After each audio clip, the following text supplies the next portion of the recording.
attendees are in listen-only mode.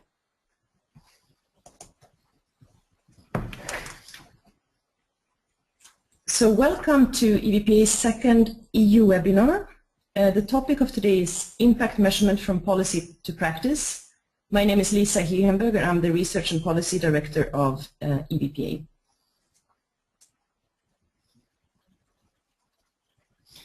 I will just start by going through a few housekeeping rules in terms of how to run this webinar. We're using GoToWebinar, and you will see that you have a control panel on the right-hand side of your screen that you can open and hide. If you choose to join the webinar through your computer, you should choose microphone and speaker, and otherwise you should choose telephone. In terms of questions, you will all be muted except the panelists, and at the end of the presentations, we have a number of presentations, you will be able to ask questions, and the way we'll do that is that you can raise your hand. There's a little hand that you can choose, and then we will unmute you so that you can ask your question. Also, if you have questions throughout the webinar, you can also submit questions using the questions panel. And we will probably just raise those questions at the end of the webinar, so during the Q&A session. If you have technical issues, you should try to call the EVPA Brussels office. And I will now hand over to my colleague Eleanor Depret, who's the Public Affairs Manager of EVPA.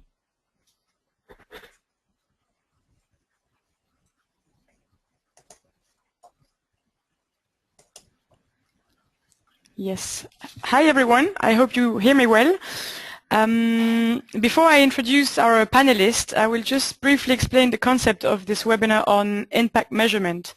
So during the first part of our session, we'll present the policy initiatives that are taking place at the G8 level within its task force on social impact investment, at the European Commission level within its expert group on social entrepreneurship, and we'll also briefly present an opinion that was recently adopted by the European Economic and Social Committee. And then during the second part of the webinar, we'll see how impact measurement is being implemented in practice from the angle of Stroot Football World, a social enterprise, then the Children's Investment Fund Foundation, and finally with PhiTrust, which is an impact investing fund that is based in France. Before we do that, I will also introduce our speakers here. First, we have Lisa Ehrenberger. Lisa is a Research and Policy Director at EVPA. She's also a member and rapporteur of the subgroup on impact measurement in the GECES, that is the expert group of the European Commission. She's also a member of the G8 Impact Measurement Working Group and also of the French Advisory Board within the task force. After that, we also have Jim Clifford. Jim is a director at Bates, Wells and Braithwaite. He's a member of the G8 Impact Measurement Working Group and of the UK Advisory Board, and he's also chairing the GECES subgroup on impact measurement. He also received the Order of the British Empire in 2013 for his innovative work in social investment. We also have Jan Lubbering. Jan is representing Street Football World. We have with us Nalini Tarakeshwar, who is the Executive Director for Evidence Measurement and Evaluation at the Children's Investment Fund Foundation. With us as well, we have Florence Gouchot, who is the Social Investment Director of PhiTrust. And last but not least, we have Patricia Bussi, who is a coordinator at the NCA, the European Network of Social Integration Enterprises. And Patricia is also a member of the subgroup on impact measurement within the Commission's expert group. So I have all the positions here in details, but you will have that for in the presentation that will be online afterwards. In terms of program, as I said, we'll first start by the policy side, presenting the work that has been taking place in EVPA and then the GECES, also in the G8 and then the European Economic and Social Committee opinion. And in the second part, we'll have our practitioners explaining how impact measurement is being implemented. Jan will first explain it as a social entrepreneur, and then Nalini from the point of view of a foundation, and finally Florence as an impact investor. In the end, we'll have a concluding session, concluding part.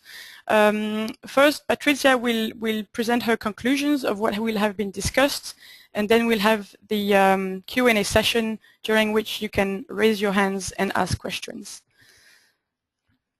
With a short introduction to EVPA first. So we are a membership association that is made up of organizations that are interested in or practicing venture philanthropy and social investment across all Europe. EVPA currently gathers over 170 members from 24 countries.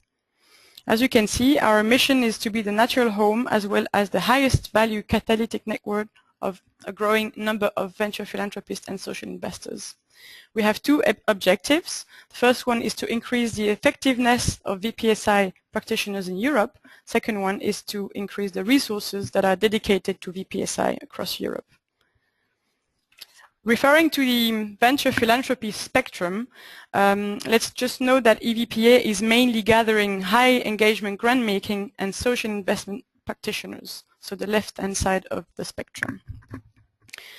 We develop activities in 5 building blocks that are connect, build, facilitate learning, promote, and inspire.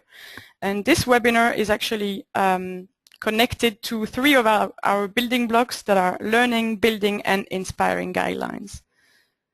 Last but not least, we'll just mention that we have our annual conference that is this year in Berlin. It will take place on the 17th and 18th of November. And if you're interested, you should have a look at our website because our early bird period ends tomorrow already. So this ends our introduction, and I'll leave the floor to Lisa to present us the work of EVPA and the GECES in impact measurement. Thank you very much, Eleanor. So I will now talk about 2 interrelated initiatives. One is EVPA's Impact Measurement Initiative and also the work done by the GECES subgroup on social impact measurement.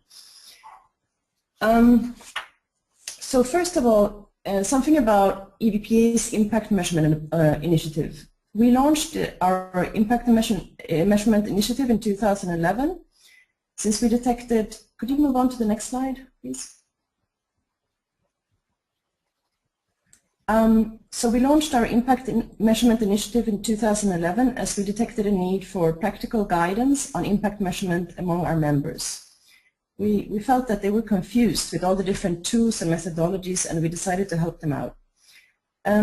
We set up a multi-stakeholder expert group and developed a hands-on manual on impact measurement that is neutral in terms of methodologies, tools, and databases, and also provides hands-on practical guidance for social sector funders, but also for the social purpose organizations that they fund. And we engaged in a thorough consultation process once we had our first draft to make sure that the recommendations resonated and made sense to practitioners, both at the funder level and at the social enterprise level. We wanted to actually have something that was grounded in practice, but also useful and able to take the sector forward. So this is just a recap of the expert group that we put together with 27 representatives from various organizations that were networks, academics, consultants, but also the investor level, so venture philanthropy organizations and impact investors. And the main recommendation is that impact measurement, whatever the tool used, should include the following 5 steps that are really common sense and practical and can be applied both at funder and at social enterprise level. The first one is about setting objectives. So that's deciding which social change you want to achieve with your activities. The second is about analyzing stakeholders, so identifying the key stakeholders affected by or affecting your work and engaging with them. The third is measuring results, so determining key outcomes and how to measure those, so which indicators to use.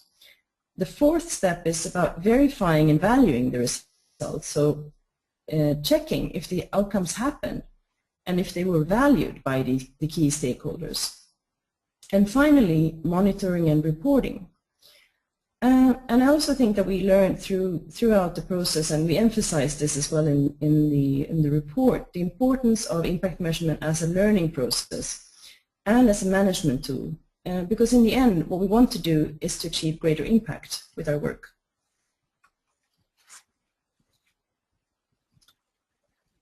So moving on to the work done by the GECES subgroup on impact measurement.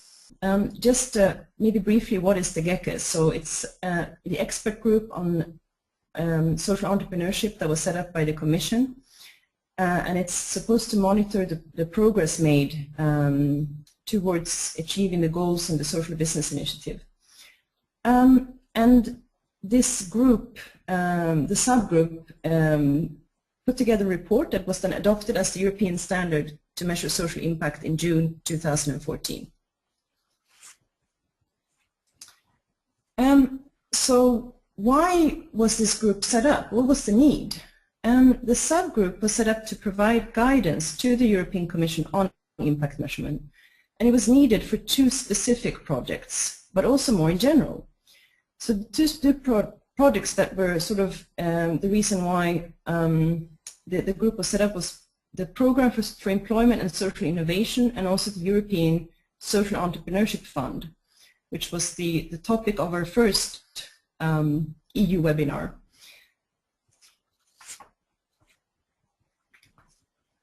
Next slide, please. So this is the way we worked in the timeline.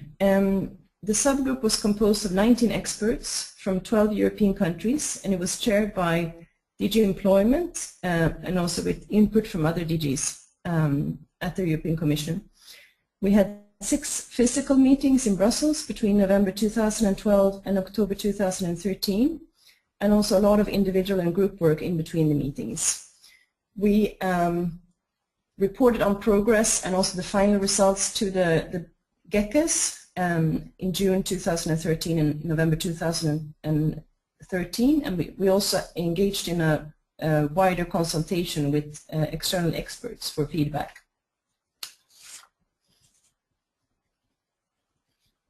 So what were the key findings? Really, we are recommending in this report that the standard should focus on defining a common process as a series of steps by which a social enterprise or a fund should investigate and understand and present how its activities achieve social change, and also the impact on the target population. And we also are seeing that the standard should focus on characteristics, so common characteristics that define impact measurement reporting.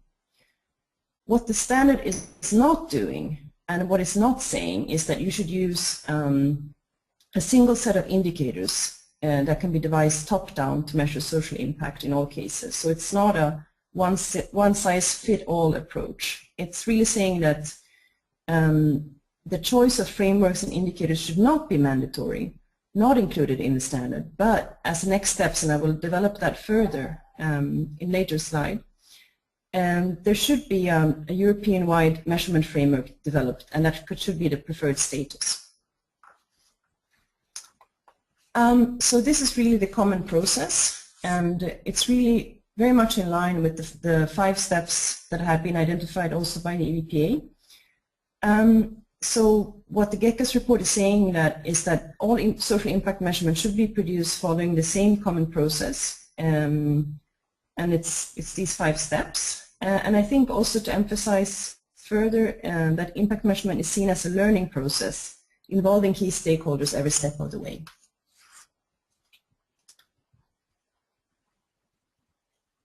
In terms of recommended next steps, so it's all nice to have this report, but it's not perhaps practical enough to actually help social enterprises and social enterprise funders really start implementing these guidelines.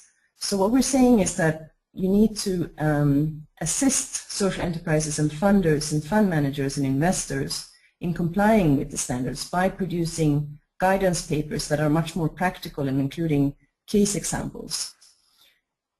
It was also recommended that a knowledge center should be set up, which should be permanently staffed and offer written guidance and also collect impact reports and provide advice. We should also have what I mentioned before, a measurement framework, and this is really, in a way, a library of sort of standardized outcomes per outcome area. So it could be, if you're looking at education, there will be certain areas of outcome that are quite common, across interventions in the education sector, and that can be identified so that you can build on that knowledge and provide certain guidance to social enterprises, but also to funders, and also indicators that are associated with that. There are several different projects that have been done in that sense, but no sort of European-wide project. Then also reporting formats should be developed. And also the follow-up with the USEF, so assist the Commission agencies and others that are required to embed social impact measurement in that. We also thought that it was very useful to have such an expert group at a European level. We have been engaging in discussions and debates within this expert group, which has been really helpful. And we think that, it doesn't stop here. We don't stop with just having produced this report, but there's actually more work to be done, and it makes sense to continue working together, through such an expert group.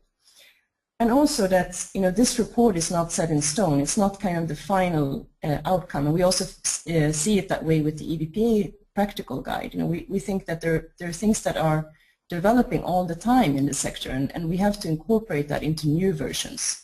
So that the expert group here also recommended an annual review of the standard.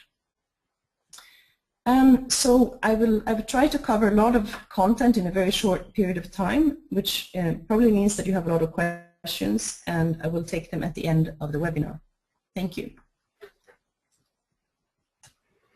Thank you, Lisa, for this. After this presentation of the work that is taking place at the Commission level, we leave the floor to Jim, who will present us what's going on at the G8 task force level, because Jim is also a member of the measurement working group of the G8 task force. Thank you very much, Eleanor. I trust you can hear me clearly. Could you change the slide, please? Thank you. And one more. Change again. Thank you. What's been happening at the G8 task force? I've included this quote from Pope Francis that is on the G8's report that is now online, because I felt this really summed up where the G8 group was trying to focus itself. Combating an economy which excludes and discards, I think, is a delightful and helpful challenge to some of our less social parts of the investment community. The aim of the task force, which came about from an impassioned plea by the UK Premier to the G8 when it was held in Northern Ireland just over a year ago, was around the development of the social investment market, specifically trying to remove barriers for its proper operation and to improve access to capital for delivery of social outcomes. Admirable aims. How was it actually set up? Well, you'll see us very delicately dancing around the question of G8 or G7. Sadly, Russia politically and practically was not in a position to contribute much to the task force, but the remaining 7 nations all contributed 2 or in some cases 3 members, and so did the European Commission on behalf of the EU. The task force itself was chaired by Sir Ronnie Cohen, who some of you may know from APAC's Partners, the venture capitalist, and also had done a similar piece of work finishing a couple of years ago in the UK on a social investment task force. Within the task force there are 2 sides. There's a series of national advisory boards, up to perhaps 15 people, I think, on many of them. The UK one was chaired by the Chief Exec of Big Society Capital, the social investment wholesaler. So very much embedded within our sector. And within each of those national advisory boards, they were then appointing national working groups whose reports are appearing online in various of the member countries. Then the other side was the working groups. There were 4 working groups within the task force. You've heard the impact measurement one mentioned already, another great opportunity for me to work with Lisa. And there were 3 others, and their details are shown there on that slide. The reports are all available at that website that I've listed on the slide. Each one of these elements has produced its own report, including most of the national working groups. So we have absolutely loads of reports. Please don't print them all, because we'll destroy a rainforest. The impact measurement group then had 29 members from the member states in the EU, co-chaired by Luther Reagin of the GIN and Tris Lumley of New Philanthropy Capital in the UK. Let's change slide, please. There was a real risk with this piece of work that it became excessively US focused or perhaps US-UK focused and overly focused on the investors as a group and not the investment enabling the transactions. And this was something where a number of those involved, particularly those from around Europe who'd been involved in the GECES work, were particularly concerned to get the best value out of the work and not let it be taken off in the wrong direction. The European Commission and social enterprise lobby and representatives had a very active involvement in centering that agenda and trying to help it achieve a good balance between investment focus and social enterprise focus, albeit the G8, G7 work is firmly focused on the investor side of the equation. That focus shows strongly through in the final version and indeed is acknowledged in the text that there was that strong positioning going on. So the GECES report that Lisa just mentioned, that was key. It was a rallying point for the European Union, the European delegates' thoughts on this, and that comes through strongly. There are some common definitions where, isn't this excellent? We have the European Commission work and our member states showing a common view as to what these words mean, and then the global group joining in with this. So there is a series where the definitions were essentially borrowed from the GECES work. There was also a lot of common positioning going on, and picking up on an important thread Lisa flagged in her explanation of the GECES work. There is no one-size-fits-all measurement solution. The US and G8 agenda is agreeing with us. We need to measure what is needed for decision making and set the measurement to suit the goals. The GECES report also talks about measuring from the front line, and this comes through in the G8 work as well. Let the measure from the social enterprise delivery of service end of things. Report the data fairly and transparently. A lot of focus on this of trying to get clarity of presentation, stating the assumptions, explaining enough that the audience can understand it, and also following the GECES and the point Lisa made so well just now, some common ground around frameworks and indicators can be achieved, and we should seek this. Change slide. 7 guidelines. Oh dear, you think. We have 5 key steps in the EVPA work. We have 5 key steps in the GECES work. Why do we have to get upstaged with another piece of work? that goes to 7? Well, the two key extra ones are that the 4 and 5 validate and analyze have been split out in this piece of work for added emphasis, and the other extra one is number 7, which is to emphasize a very good point that having done all the measurement, you need then to use it for data-driven investment decisions and not ignore it, which would be crazy. So just running through these 7 steps: set the goals, think about what the value is, who the stakeholders are, and the goals. This is an interesting point that also came out in the GECES work. The goals need to be at the enterprise level, but also at the ecosystem level. How do we create impact by influencing other organizations in the wider ecosystem? Developing meaningful metrics, collecting and storing data in a timely and systematic fashion, analyzing the data to inform the decision making. Don't analyze for the sake of analysis, use it to drive good decisions, and keep it under review, adjusting that analysis and the data collection to eliminate the data you collect that you're not using for decision making. That's a good efficiency point. Report the data regularly, transparently, and as far as we possibly can in a recognized and accepted structure and format. There's a challenge, as in the GECES work, to try and develop that. And then, of course, back to point 7, for goodness sake, use the data once you've gathered it for decision making. Final slide.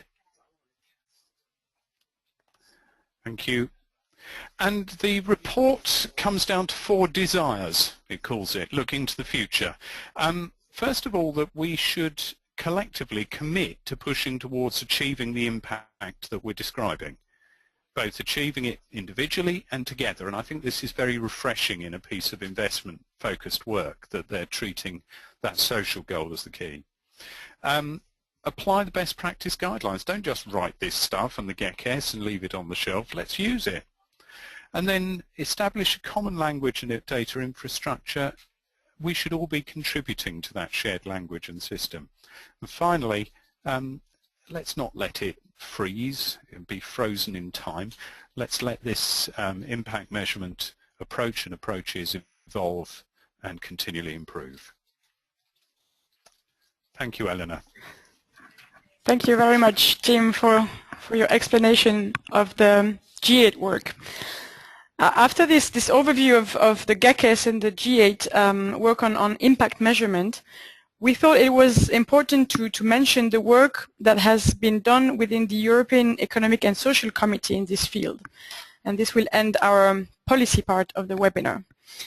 As some of you might already know, the EESC is a consultative body of the European Union that was established in 1958 already, and it has developed significant expertise and opinion work in the field of social entrepreneurship.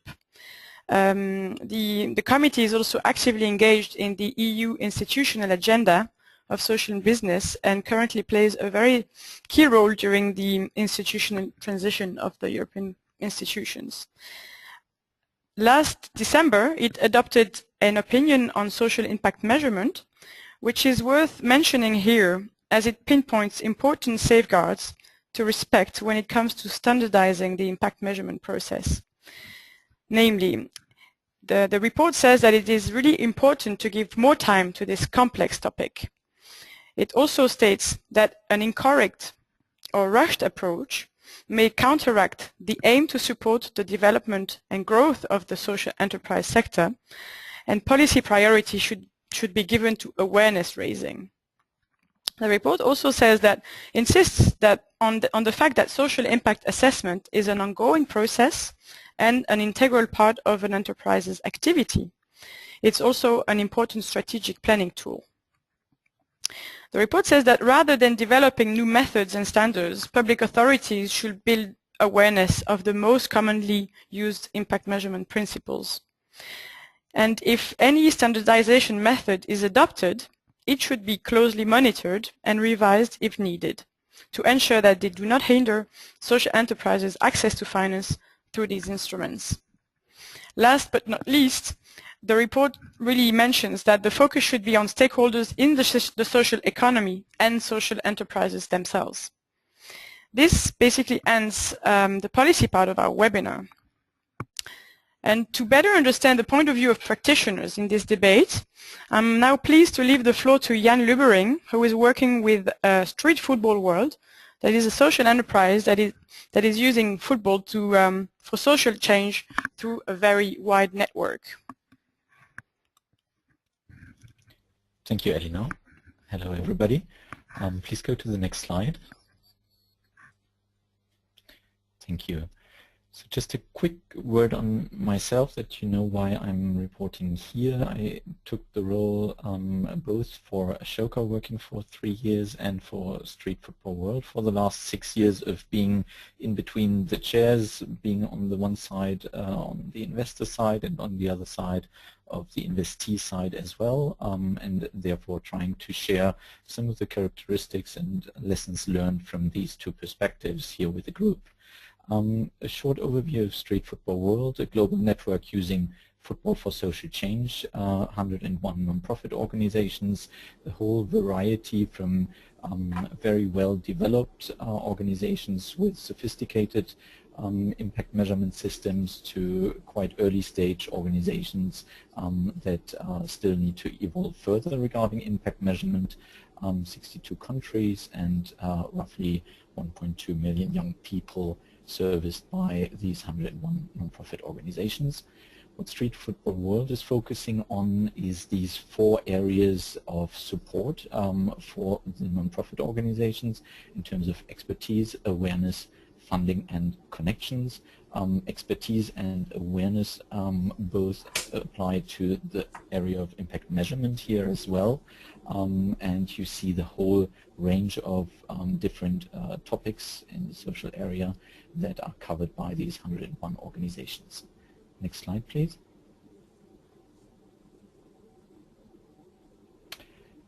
When identifying and hearing the feedback from different social enterprises and seeing it from Street Football World's perspective as well, we saw that, as you know, everybody is reinventing the wheel. We have a lot of need for standardization, and we teamed up with another foundation, Lawyers for Good, and Acumen Social Technologies, a software provider, to actually come up with a system, web-based software, and with training that would help these social organizations in our respective networks to develop further, to learn from the best practices of those that are already evolving further, and actually to make it available in a training way, in a way that is very practical and hands-on in order to go further. You can see the process on the website impactinfocus.com, and there are also various quality standards and experiences, lessons learned for those that are interested. Next slide, please. The team asked me to focus on these 4 areas from the point of view of social entrepreneur or social enterprises, and the feedback we got from actually both sides was actually that the elements important for impact measurement are very much relating or similar to the characteristics that are important in the due diligence process, or in the, let's call it, the relationship in general between the investors and the investees. This is mainly due to the fact that the investments being impact driven ideally, that a lot of focus is put on the area of impact measurement, and that this discussion on impact measurement, how to apply it and how to move forward, is actually having then the result in the investment decision, as Jim mentioned it. So this is already reality, and therefore the experiences from the whole funding process are very similar to the experiences that the social enterprises share on the impact measurement process. Next slide, please. So I focused here on the experiences that are rather, you may call them soft nature. The reason being that in the GECES report, I can strongly advise to look at the pages 19 to 21, where all the different aspects that are important in the impact measurement process can be read in detail. But here, rather not to forget that once we have these standards, once we have these processes, it's very easy to forget that actually one needs to step out of it again and look at it with some distance to see whether it's actually applicable here in the individual either investment decision or in the individual assessment of impact measurement system and process. So to see whether actually the social organization is really changing something on the ground, and if it's not clear enough or if it's not valuable enough yet in the communication process, then to see why it doesn't fit yet the criteria, rather than just to make a yes-no decision. This is of course difficult when it comes to standards and call for proposals at the EU level, but the push from social enterprises would definitely be to look at the impact on the ground as it is applied for in the different social enterprises, and then to do this adjustment that Lisa and Jim were also mentioning again, seeing whether the formats and the standards really comply with what's needed on the ground. So again, the second point, not only following step by step, but trying to keep the flexibility, maybe implying this also during the funding schemes then on the EU level in 2 or 3 different stages, giving the social enterprises a possibility to justify or to show how they are measuring their impact, even though it may not fit the standard forms. So therefore the third point, considering early stage funding schemes, quite important for those that are not yet that mature but that might be very innovative with a new approach, that the formats also allow for those out-of-the-box approaches. The fourth point goes into a similar direction, that even though a social enterprise is not at that stage yet, or the impact data are not yet satisfying from an investor's point of view, then rather help the social enterprises to move further to see where improvements are necessary, possibly with the help of external service providers, rather than just saying yes or no and you're in or out. And the last point, again highlighting these different perspectives, asking both on the EU level, administrator level, as well as from the investor level, really how would I myself do it, or how could we actually measure it, and not only comparing it maybe with the best practice of the big organizations, but applying it also to the smaller ones. Next slide, please. So I draw from the experiences from Kevin Starr, especially from the Mulago Foundation, because we feel that it's very much bottom-up as well what's needed for many of the social enterprises. So a very simple-to-use guideline that gives me a quick early impression of how is impact measurement executed at this social enterprise, actually providing these guidance elements as well if anything is missing, and being very clear on and specific on the individual impact. So while Jim was mentioning the ecosystem, and we agree with it from the Street Football World point of view, it's also important that measurement only becomes smart and specific if it's actually going for a very specific mission statement and not too broad and not too far. So the other aspects 2, 3, and 4 both apply to the general mission of the organization, but actually can also be applied to the impact measurement system as a kind of subcategory. And then one can see actually whether it's executed throughout the whole organization, at all places, at all levels. So it works very well for Street Football World and many of the network members to apply these practices in daily work. Next one, please. So these points are taken from another article from Kevin that he provided in the Stanford Social Innovation Review, all referring to actually feedback from the best organizations in their portfolio. And it's very, very similar to the feedback that we hear from the organizations in the Street Football World Network. Please do go into different details and look for how it might be relevant for the social enterprises in your portfolios. Focus again on funding results and helping to move forward on the process as well as on the characteristics. Next slide, please. So the substantial variety of social impact, the focus on the qualitative indicators next to the quantitative indicators, and the difficulty with proportionality are the aspects that are highlighted in the GECES sub-report. We always know it's a question of money on the one hand, for how much I can invest into the impact measurement process, and the necessary adaptation on the ground with the different stakeholders and with the beneficiaries that needs to work then in the management of the social enterprise. Again, highlighting what Jim already mentioned, looking again at how the process will be evolving over the next years and asking the portfolio organizations, the ones in the due diligence process, how at the EU level and at the investor level this can be improved further. Thank you. Thank you very much, Jan, for this very interesting presentation. I'll now leave the floor to Nalini, who will present us the point of view of a foundation in impact measurement. So I hope... Yes, I'm here. Thank you, Eleanor. Can you move to the next slide, please? Yes, so this is really a foundation's perspective, and thank you very much, EVPA, for inviting us. The next slide.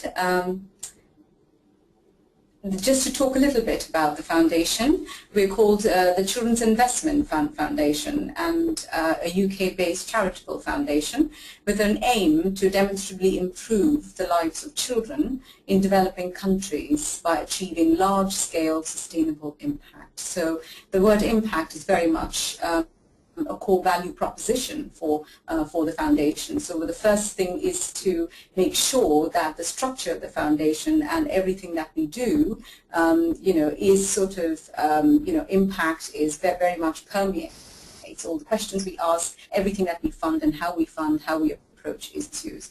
Just structurally, we are organized according to 4 sectors: health, education, nutrition, and climate change. And within each of the sectors, we have what we call as strategic priority areas. And there is a huge sort of a long process of selecting these areas, guided by evidence, guided by questions about where is the burden, and so on and so forth. And where indeed, as a foundation, we can add value. And the evidence measurement and evaluation function is sort of providing support to across all of these sectors, ensuring that impact sort of guides our decisions. Next slide, please. The first, sort of in a short presentation like this, what would be some core things that we have learned across the years, and particularly we were established in 2003. And I think the first lesson and the first thing we have learned is impact measurement needs to be embedded throughout the investment life cycle. And it's not something that you think of at the end, but something that actually permeates everything that you do, right from the strategy development to making decisions, to managing investments, and ultimately using the data at the end that Jim talked about, sort of the data for decision making to then ultimately influence how we develop future strategies. So when you talk about something like this, what does it actually mean practically to ensure that impact measurement is embedded? So for instance, before investing, some of the key things is really ensuring that we have a theory of change, something that was talked about by the previous speakers as well. More importantly, when we design an impact evaluation approach, making sure that we have a fit-for-purpose approach, something that I think in the GECES work was called as no one-size-fits-all approach, but making also sure who is the target for the impact evaluation findings, what kinds of questions are being asked through that approach, and then ultimately along what timelines do we want to make decisions. But going forward, during implementation, we have learned that it becomes very important to manage the evaluation, but also respond to the evaluation data, constantly, regularly, and comparing and validating some of the assumptions we have made up front while making some of the investments. And ultimately, at the end of the investment, we need to share and disseminate some of those findings to not just influence our own work, but also, much more importantly, the work of others, and learn from others, and ultimately the strategy that we develop. The next slide, please.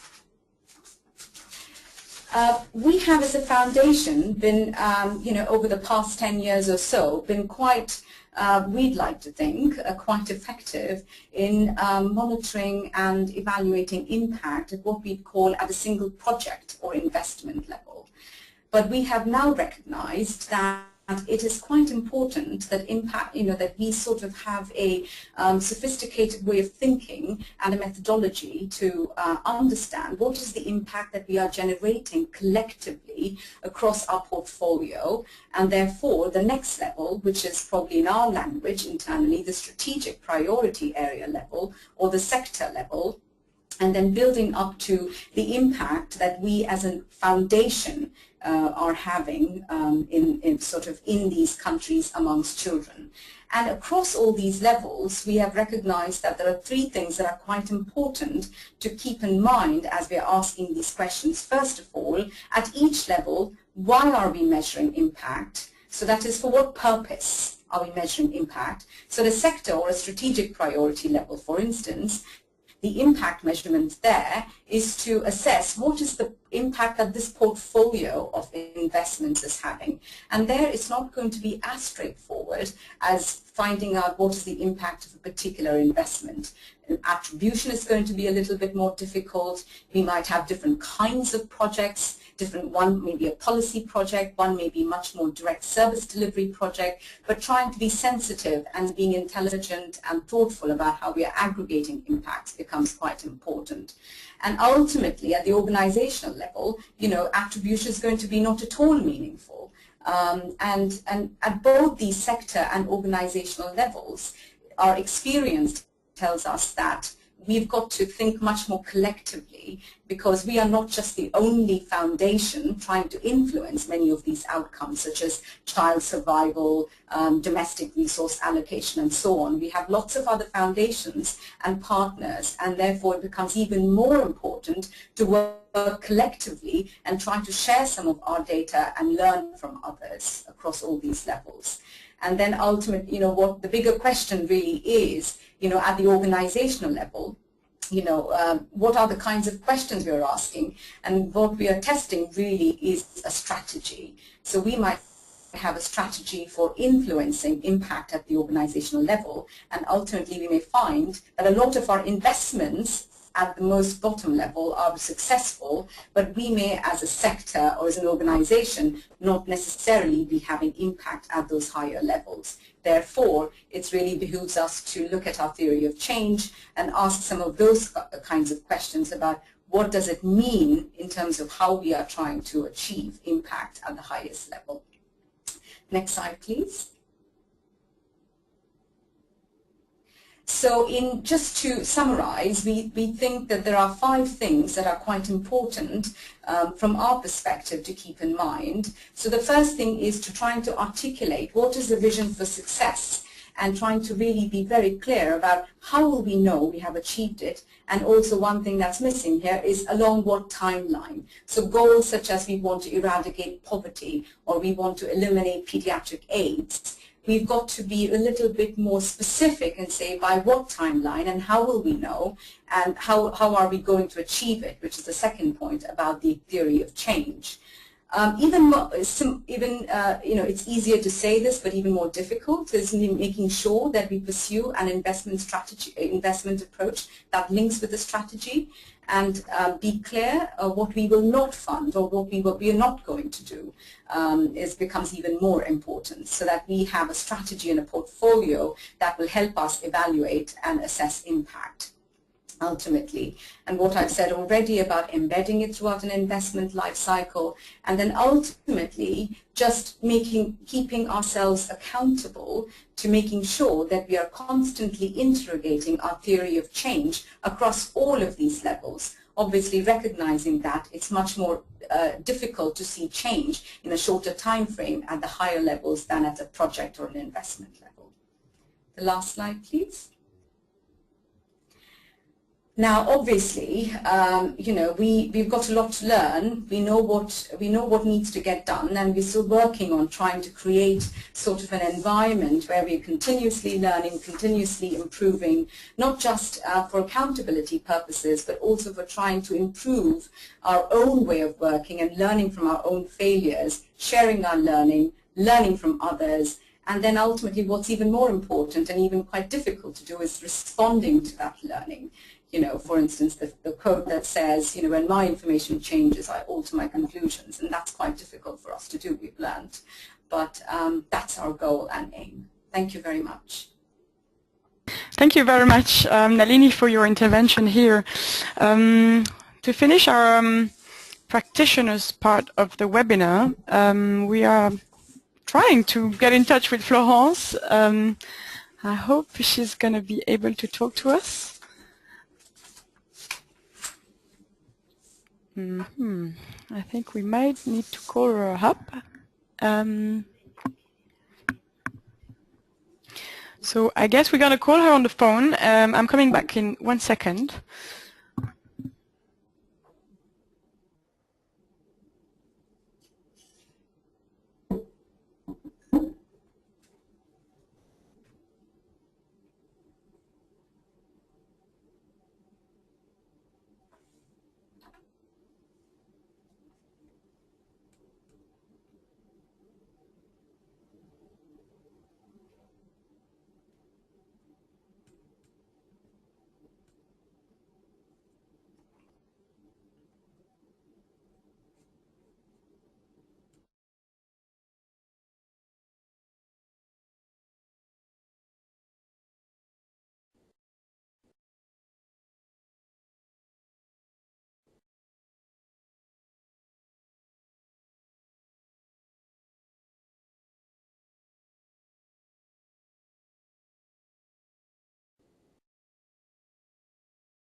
So sorry, we are back. We just had a little connection problem. So I'm here with Florence on the phone with the speaker. So she's gonna just talk to us via this channel, and I'm moving to your first slide, and we listen to you. So because we have some problems to join the panel, it's okay. So thank Eleanor. So in first time I'm speaking about explaining PhiTrust partner. So next slide. PhiTrust partner exists since 2005 and has provided financial and non-financial support to projects that are economically viable today or in the near future, and that generate significant and measurable social and environmental impact. The objective of PhiTrust partner is to add social and economic value to the community in which we work and contribute to addressing persistent challenges and supporting social innovation, and also to assist social enterprise in becoming economically viable and in obtaining a long-term positive financial return for all stakeholders. the financial target is not forgotten. We have both targets. What is PhiTrust Partner is a socially oriented investment company, so it's fully within the sector of impact investing, but more specifically within the category of impact first, with a social performance objective, but limited by the financial constraint. Next slide. What is a social enterprise? A social enterprise is a non-listed company with profitable, financially sustainable, and which has measurable objectives, social and or environmental. Next slide. Who is an impact investor? An impact investor is looking to create a real impact with its money, whether it be a social or environmental impact, while back with a financial one. Some of impact investors want to be active investors and guide and support the enterprise development. That is to say, they give a support which is both financial and human. So, an impact fund must give to its shareholders information on both impact return and financial return. So, impact return must be measured and validated. So, next, it's okay. What is the strategy of PhiTrust Partner? So we have ESG impact measurement strategy for environment, social, and governance. So this impact measurement needs to be embedded through all the phases of investment. Before investment, during the due diligence, and through the investment. Before investment, we make an identification. First, we focus on investment opportunities that have proved their social impact. We invest in enterprise which are in development. We don't go in. We don't invest in enterprise where we are in startup. With each enterprise, before investment, during the due diligence, we identify measurable ESG objectives, and we set a list of relevant quantitative criteria to achieve these objectives. To the due diligence, we validate an ESG risk level. Impacts result can be weighted by this level of risk after. Next slide. So after this identification, through the investment, we make reporting, and annually we make reporting annually, and annually we collect information to each investment at both levels. We have at the quantitative one through the follow-up on criteria decided with the entrepreneur. We use the impact data that the social enterprise has already got, because they know very well their social mission, but we can discuss on new criteria also.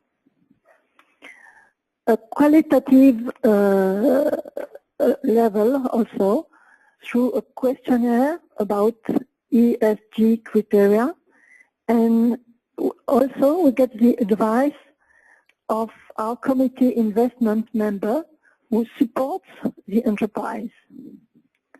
Regarding this questionnaire and the opinion of our investment committee member who support the enterprise, we decide the level risk of E, environment impact, social impact, and governance. So next slide. So after we make the analysis to measure the reporting we have made. The result are analyzed at two levels: investment and portfolio. First, the analysis is made per investment. The parallel evolution over time is made about ESG performance against objectives and financial performance by business. We must have a positive performance on both sides, but financial performance without social performance is not our mission, and social performance without financial performance is not our mission. The precise analysis of ESG performance relative to the assessed risk over time is also made. And we look for the evolution over time of the progress of each criterion listed with the entrepreneur. All these results tell us what type of support are needed for each enterprise, because that is very important in the PhiTrust partner strategy, that we finance and support the enterprise. So it's a tool to help us to support the enterprise. The second analysis is a portfolio. Second level is a portfolio analysis. This result allows us to analyze the portfolio impact. So we analyze impact results in relation to objectives we have made relative to the amount invested. For each portfolio investment, monitoring social or environmental performance compared to the financial investment of PhiTrust. That's very important. ESG performance of the portfolio against the objective. This is positioning annually the performance of each portfolio company in terms of environment, social, and governance. These results are important to guide our investment policy and to know how to invest in the best performing enterprise, performing in social, in environmental, and governance. Thank you. Thank you very much, Florence, for your intervention. I hope everyone could hear us well. We were trying to make the best connection possible. Before we actually organize the Q&A session, I will leave the floor now to Patrizia Bussi. She will present us the conclusions based on the discussions, and she's also very much welcome to help us with the Q&A session. So, Patrizia, the floor is yours. Okay, thank you. Hello, everybody. So it's a difficult task that I have now to give conclusion. I think that we can say that we have had the first part concerning policies, in which people explain us the work done by a private group, so a private network that is hosting us now, EVPA, the Commission, and the G8, G7 task force about impact measurement. And we can say that there is also, the EESC work that has been presented in the policy part. We can say that for the three first policy work, I mean EVPA, we cannot talk about policy, but I mean EVPA work, the one of the Commission and the G8 task force. They work on impact measurement, analyzing the process and presented how the process is organized, and in particular EVPA and the Commission found the same, the similar step, so 5 steps. Indeed, the G8 decided to split 2 of these 2 steps into more detailed steps, so with 7 steps. I don't want to repeat the step. I think that we well heard about that. And so the work done by Commission and G8 task force look more at the impact measurement as a learning process and as a tool that can be used by the enterprise. G8 was more on investor side. Instead, European work, so the GECES, the subgroup of GECES work was more a balanced one, because investor and social enterprise and other stakeholders work together. And we can see this difference, I think, in the different report.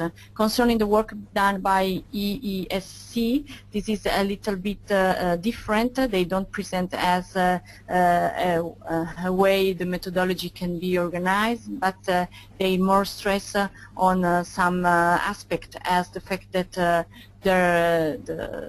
the sector need for them more time in order to have an impact measurement tool, or we can say also impact measurement activity. Then they say that it's best to use the methods that are still used by all of you, I think. So don't search for another one, to focus on the stakeholder, to focus also more on the social enterprise and social economy. Then we heard about the 3 principal actor of the impact measurement: the social enterprise, the foundation, and the investor. I mean, I don't want to go in detail in the different presentation, but I think I can give just a little point that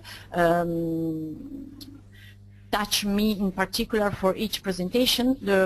Concerning the first one on social enterprise, there was the point that the impact measurement tool has to be used in order to help social enterprise to improve and to do better their job. That anyway, social enterprise needs guidance for that. Concerning the foundation, the fact that it's important to work collectively. So also the foundation underlined the fact that there are other foundations working on that, that there are other stakeholders working on that, and that it's important, you know, on a similar topic to work all together. It was also really stressed the fact that during the methodology, so during the measurement of the impact, it's important to establish the theory of change and to follow periodically this theory of change at all levels, and this is again also very important. And concerning the investor, for sure is the one that is perhaps far from me, because I'm anyway a representative for social enterprise. It was presented the impact measurement strategy, the ESG impact measurement strategy, and the different steps that there are in this strategy, and the fact that, and this is I think very important, they invest in enterprise which have proved their social impact, and that they work with them before the investment. And this is very important for social enterprise, again, for the guidance. So what I can add to this conclusion of each presentation is that from our point of view, so again from social enterprise point of view, it's important to see measurement of social impact in order to justify the relevance of the action of social enterprises internally, so within the enterprise, as well as externally, and toward all the stakeholders, all users, public authority, employee, funders. Then we think that measure the social impact means also to pay attention to extra financial performance. So you know very well that, but we prefer always to repeat that it's important, the social utility, the social return, the positive externalities. And the third is the fact that there are need qualitative analysis, not just quantitative and economic. And for the qualitative and social analysis that are more delicate and perhaps meaningful, time is needed, and sometimes this is also a constraint. It's always important to have a long-term approach when we talk about this impact measurement. Last point concerning the GECES work, and because I was also a member of this group, I think that a conclusion can be that many things needs to be done. So it's just a little part that has been done. Also, I think I can say that for G8 work, what is important is now also to implement all these things and to help social enterprise to do that and to arrive to reach the objective to measure the impact. Thank you. Well, thank you very much, Patricia, for this very interesting conclusion. It's not an easy topic to conclude and to summarize, but I think the multi-stakeholders dimension that you mentioned is extremely relevant given the structure of this webinar. This basically introduces the Q&A session that we are about to start. We have now 20 minutes. I think there have been a few questions raised by our participants. I will leave here Lisa to do the ping pong between our speakers and the questions that are being raised, and then I'll finalize this webinar.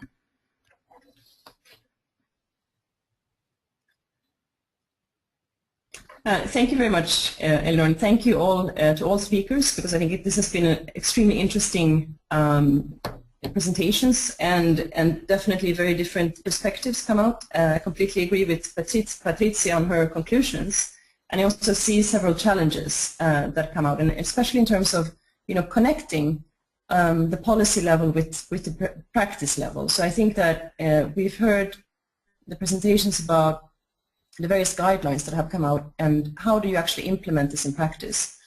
So it's really, I would really like to reach out to you, both to the speakers and also to the participants, to hear your views on that. What is actually needed to move this sector forward? What kind of guidance do you need as practitioners to actually implement these different guidelines?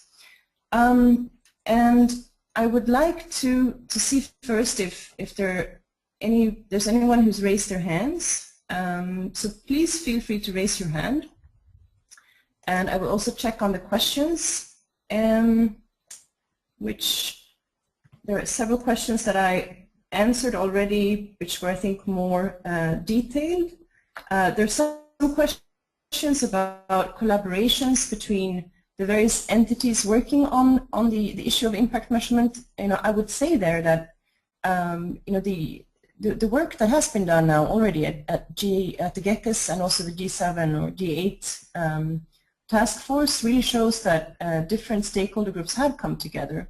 But I also agree with Patricia that you have to make sure that you're including the various stakeholder groups and also the social enterprises, which is what we're trying to do here as well.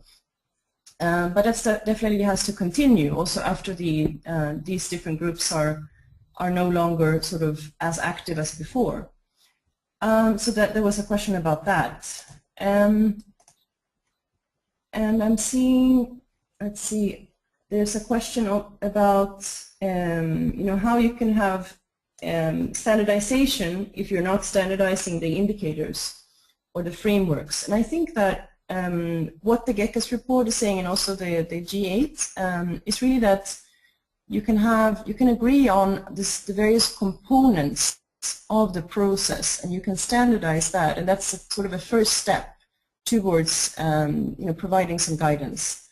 And then the next step would be to then also define standardized outcomes and indicators. And there, as I mentioned, that would be one of the important next steps for this work.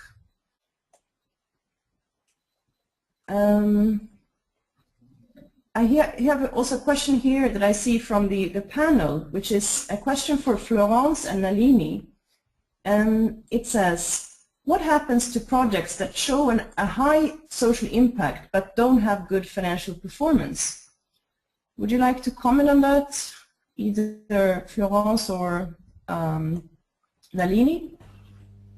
I think the connection now with Florence is back. Can you hear me? Okay. I don't know. Should I? I'll just respond in terms of the financial perspective. And I think that's a very good question. For us, we often look for much more of a social return rather than a financial return. So we might have investments that have a huge social impact in terms of mortality reduction or stunting or improving a quality of life or how children are doing.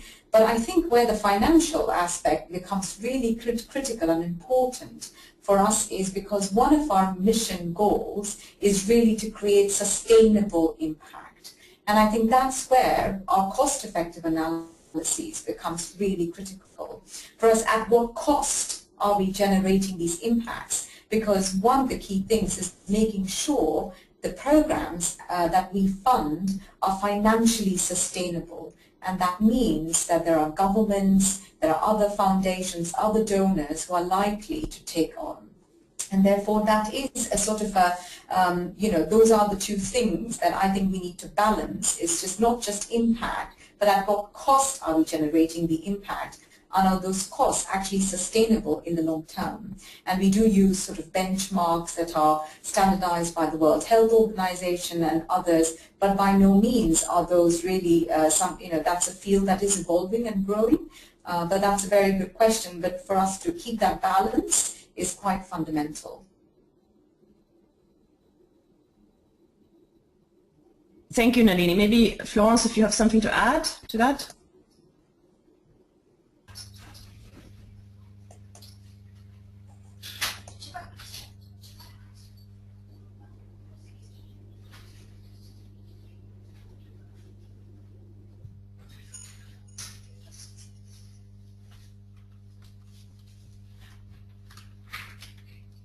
Florence, are you there?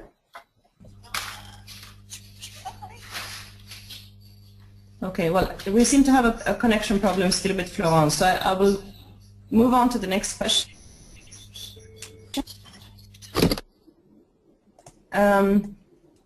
So there was a question also from Theodora about how do you see the future of impact measurement? What has to be done by whom at national and EU level? Of course, a very broad but also very relevant question, and it's really, I think, what this webinar is about. So I was wondering maybe if some of the panelists could share their views on that. What are the most important steps now in terms of implementation of these various guidelines?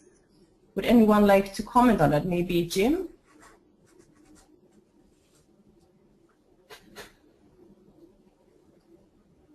Yes, certainly, Lisa. I think the EU level is a supporting role. You laid out at the end of your explanation of the GECES work those areas about central availability of information, giving somewhere central across for the whole of the European family, where we can get data and advice and see what is being done in other member states. I think that that's really important as the hub of our wider European network.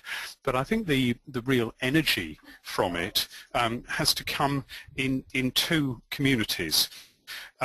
One is in the pan-European social enterprise community, and the other one is within our member states at national and regional level. The national and regional level within the member states, many of us have key sector bodies either within the public sector or within the social enterprise sector that give leadership on sector issues. I think those need to embrace the impact measurement and organise and coordinate activity within the member states so that there is an ongoing dialogue and a development. Final one of my points on the GECES slide about the evolving, the improving. So I think that drive has to come from within the social enterprise, is coordinated at national member state level in order to draw together good practice and co-develop the solutions that we need. I think then in terms of a wider community, the dialogue that we started within the GECES, and which actually drew in a much wider group of stakeholders than just the experts on the group, that needs to be continued. And that community of social enterprise ignoring state borders, member state borders, needs to continue so that we share on that axis as well. So leadership from within the European community, social enterprise members in driving that communication, leadership from within the member states on making the communication happen within the states, and then facilitation from behind the scenes at EU level. I think this is the key three elements.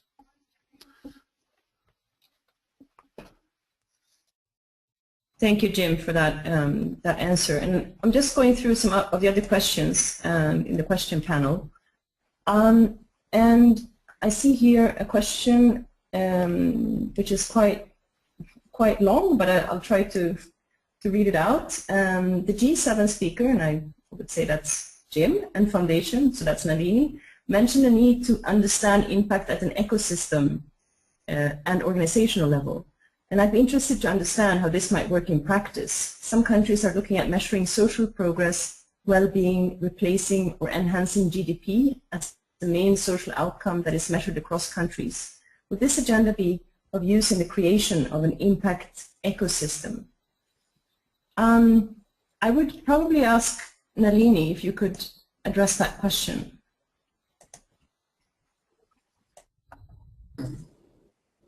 Oh, very, very hard question, and I think that that's something we are sort of still we are working on. And I think, as an example, one of the goals, for instance, we are engaged in a global nutrition sort of an effort, and we where we are trying to influence the World Health Assembly targets, and one of the nutrition being one of the core elements of child well-being, for instance.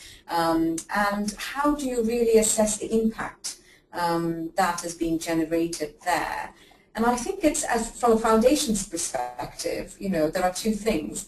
One is making sure that what we are, in terms of how we define the impact and how we measure that impact, is aligned with global sort of norms and standards. So not something that CIF is just creating for itself, but first and foremost aligning with something that is global and that others are also working towards, others are measuring, so that you're not creating a parallel system and having a parallel goal, and that we know how to evaluate that. So that's the first thing. Secondly, I think from a foundation's perspective, the question then becomes, how do we as a small, we are just a speck there, how do we then try to influence something that's a global goal or a national goal or, a regional goal that has, probably the need of, millions of children and probably billions of dollars or pounds in order to influence it, and we are just a small foundation. And I think that's where we try to make that link and say, in order to influence that big goal, that big global goal, we are quite clear in what are we trying to do in terms of a strategy and have it really testable and have that theory of change really explicit and very clear. And I think every 3 years or every 5 years, try to then, divide up in, in 7 years' time, what do we want to see? So for instance, if we have a goal that says by 2025 you want to reduce stunting by half amongst children in the world, I think we need to really take it into smaller steps and try to then evaluate and then see what is the impact that's being seen globally and how we as CIF are contributing towards that impact. And we may have a lot of successful investments, but the global goal really, we don't see the movement and the global impact. And that's where we've got to then interrogate ourselves. Is there something happening in the ecosystem that we are not really responding to? Or is our theory of change really, not really working? But it's all of these things, are very much easier said than done. We are still learning in that journey, very early in that journey. We are talking to other foundations, other partners, but that's how we are currently. That's how we are thinking about it.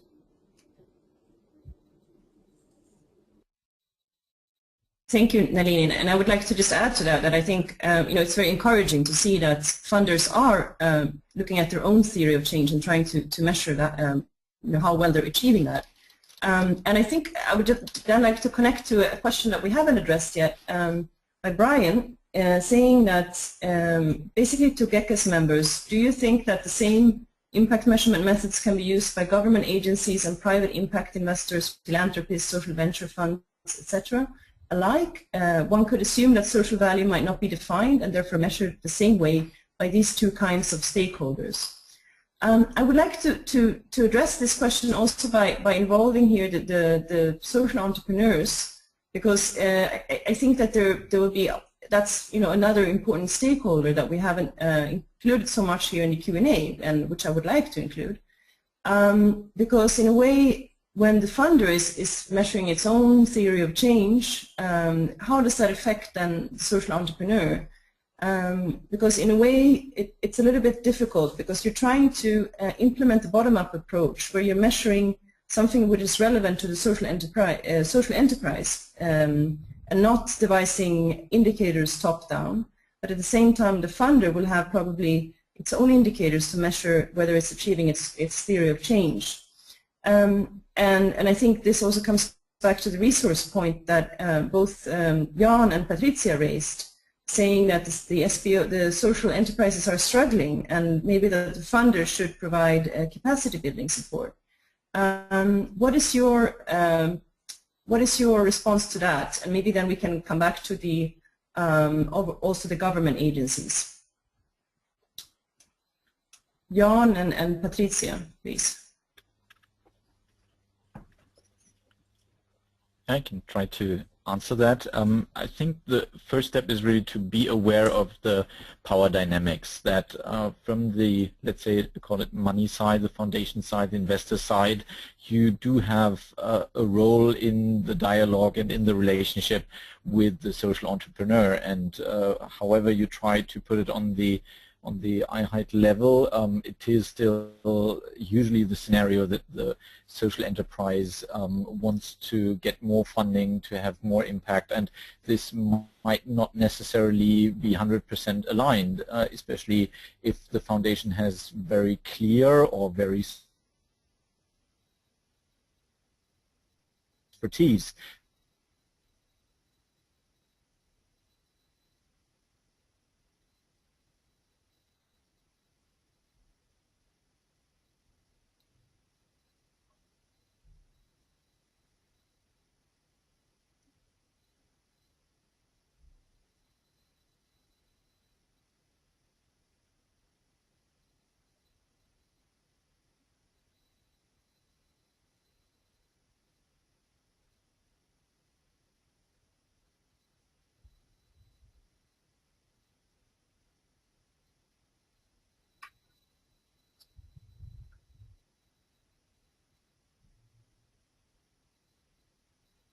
I'm having trouble hearing. I don't know if it's just me. Eleanor, could you just respond to say that you're hearing? Same problem. I don't hear Jan anymore.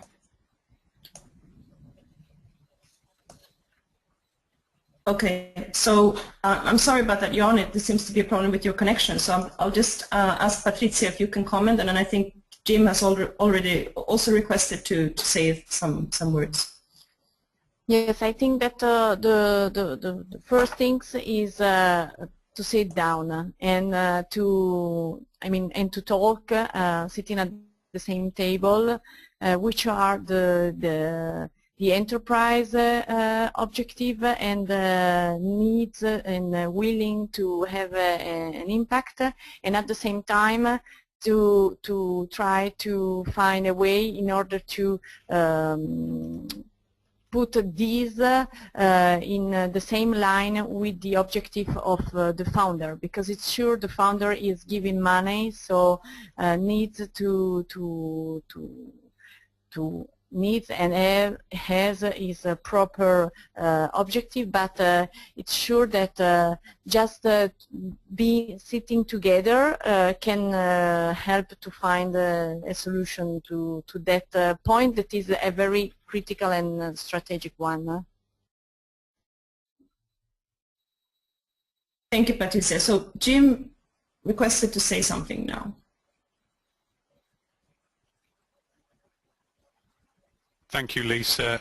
If it's okay, I would just like to add to Nalini's comments about the ecosystem question. Is that okay?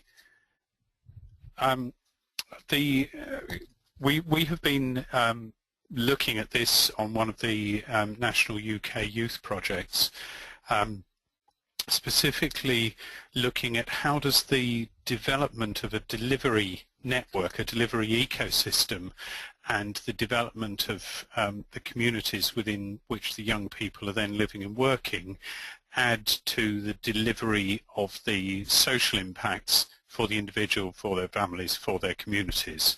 And we've based this on network theory, about the developments of networks and how those deliver increased impact.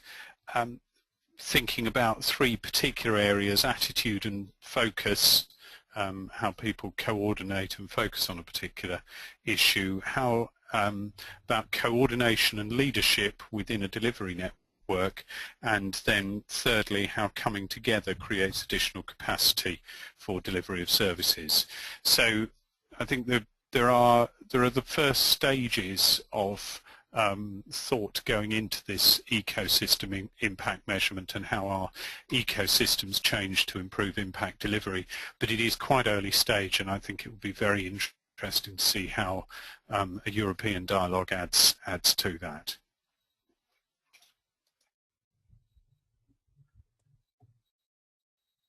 Yes, thank you very much, Jim, for that comment. And unless we have other questions, I'm not sure that we completely addressed Brian's question, which was talking about whether the same impact measurement method can be used by government agencies and private investors.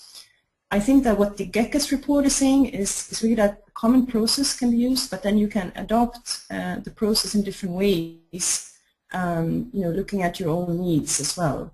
But what the GECES report is really saying and emphasizing a lot, and I think it's also quite clear, from this debate that we've had, is that it has to be, it cannot be something that is devised top-down.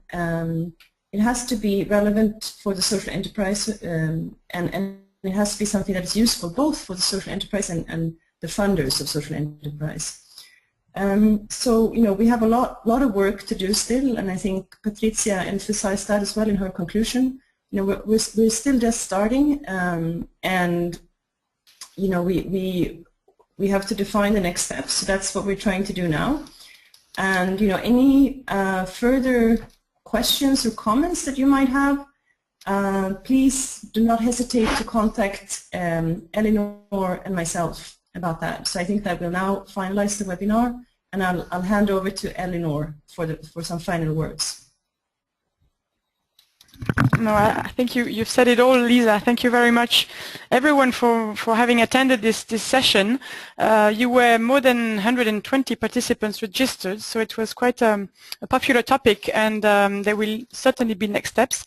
Thank you also very much to all our panelists. So Lisa, of course, Jim, Jan, Nalini, Florence, Patricia. It was really a pleasure to have you with us for this discussion, and we shall all keep in touch.